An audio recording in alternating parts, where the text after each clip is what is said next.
One of my favorite characters in the film is the character of Suko.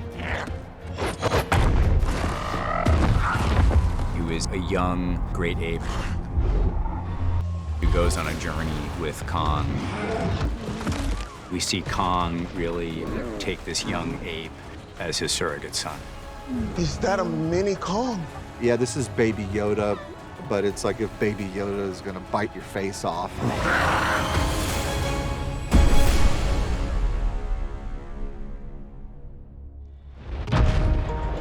The idea of this film came from the concept of doing a Son of Kong movie. And so that's what was always in the back of my head as I was developing this. Is like, okay, there's gonna be a son character, but how do you get there with Kong? And what would this character be like? The only thing that I knew going into the development of him is I knew that he needed to have really big, cute eyes. And I wanted to figure out, like, can we do something that's both cute and tough at the same time? From the beginning with Suko, Adam wanted a Titan that, while cute, really had his own attitude and sneaky, fun, curious way about things.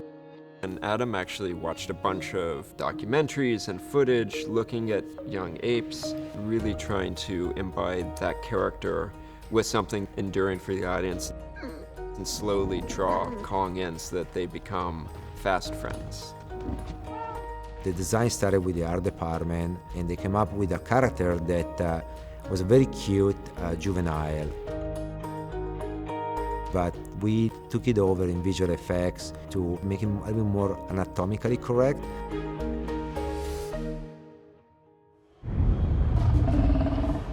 Suko looked like this little cute creature, which actually Kong is amazed to find. Well, it turned out that he's not that nice. Suko has been used as a bait to capture Kong.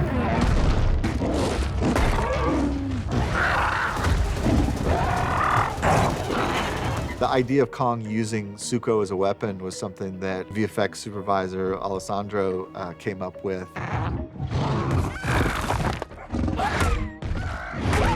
And that was a very hard scene to sell. The studio was a little bit, I don't know, we can hurt Suko.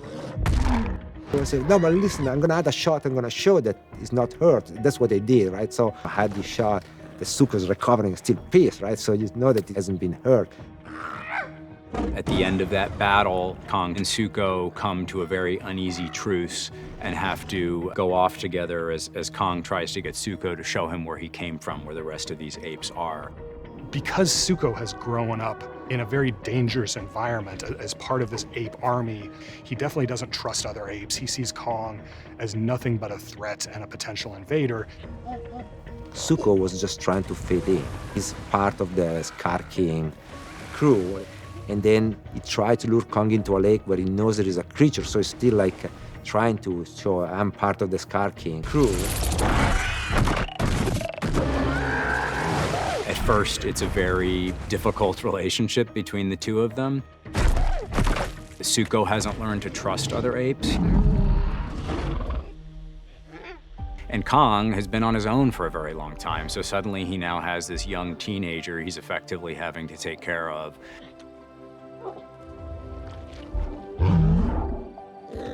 Suko starts to have this friendship slash captive hostage kind of relationship with Kong and brings him back to the tribe. Suko starts to understand that Kong is a good guy. We'll see a transformation in Suko's personality. It's been very challenging because our monsters, they don't talk, so a lot of this emotion has to come from the body language and the facial expression. So there's some really fun, heartwarming moments as that relationship comes together, and it crescendos to a really great place where we see Suko come into his own. Suko comes to learn from Kong that there is another way, that one doesn't have to rule by fear, that kindness and empathy can go a long way. We intentionally did this moment where he beat on his chest to emulate Kong, because Kong's become his adopting dad.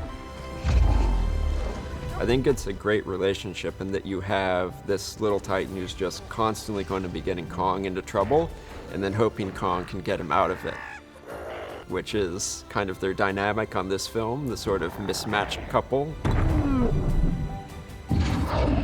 And I bet that that could take MonsterVerse in some fun places.